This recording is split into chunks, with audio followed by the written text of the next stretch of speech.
আসসালামু আলাইকুম। খামারি ভাই বোনেরা, যারা চীনা মুরগি নিতে ইচ্ছুক তারা আমাদের শহীদুল মোল্লা হাসানের যোগাযোগ করবেন। আপনারা দেখতে পাচ্ছেন, এটা হচ্ছে 1 মাস বয়সী চীনা মুরগি। এটাতে 2টা ভ্যাকসিন দেওয়া আছে। যারা নেবেন তারা আমাদের লোকেশন অনুযায়ী চলে আসবেন। আমাদের লোকেশন হচ্ছে এমপি রোড, ইসলামপুর ভোট্টাসা, উল্লাপাড়া, সিরাজগঞ্জ।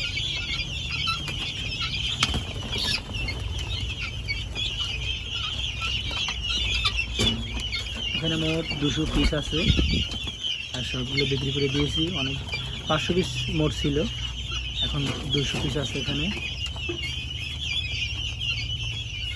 যারা নেবেন তারা আমাদের সাথে যোগাযোগ করবেন।